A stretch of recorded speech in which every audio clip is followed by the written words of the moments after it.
বান্দরবনের সীমান্তবর্তী উপজেলা নাইক্ষ্যংছড়ি স্বাস্থ্য কমপ্লেক্সে সেবা নিতে আসা রোগীদের এমন উপচে পড়া ভিড়। শিশুদের কোলে নিয়ে অনেকেই বসে আছেন চিকিৎসকের আশায়। কেউ আবার দীর্ঘ অপেক্ষার পর চিকিৎসার নামে একটি প্রেসক্রিপশন পেলেও অধিকাংশ ওষুধ মিলছে না, ফলে ভোগান্তি পোহাতে হয় রোগীদের। ওষুধ নদে অল্প করে 2-3 ওষুধ দেয়, আগে বেগি বাইরে তো কিনি বলে লেখি দিই। আর তো টিয়া হইছে না, যারা কিনিয়ে হয় না আর বেগি বাইরে থেকে কিনতে হয়ে যায় ওষুধ, দামি ওষুধ না দে। স্থানীয় বাসিন্দাদের অভিযোগ করেন হাসপাতালটির পরিবেশ নোংরা, এমনকি দায়িত্বে চরম অবহেলা করেন চিকিৎসক ও নার্সরা। মূলত বলতে গেলে আমরা নাকি হাসপাতালে ভালো মানুষ যদি যাই, ওনারাও রোগী হয়ে যায়। বলতে গেলে এখানে ডাক্তারই নাই, ডাক্তার চিকিৎসা করছেন নার্সরাই।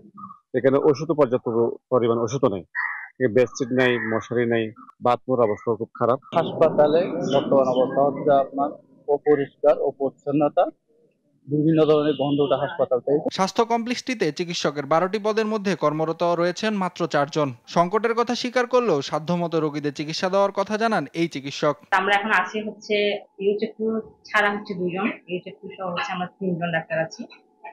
এই যে ডক্টর স্বল্পতার জন্য আমরা চেষ্টা করে যাচ্ছি চিকিৎসা সেবা দেওয়ার, তাও যদি আরো কিছু ডাক্তার আসতো আমাদের জন্য ভালো। সংকট সমাধান ও দায়িত্বে অবহেলাকারীদের বিরুদ্ধে ব্যবস্থা নেওয়ারও আশ্বাস দেন এই কর্মকর্তা।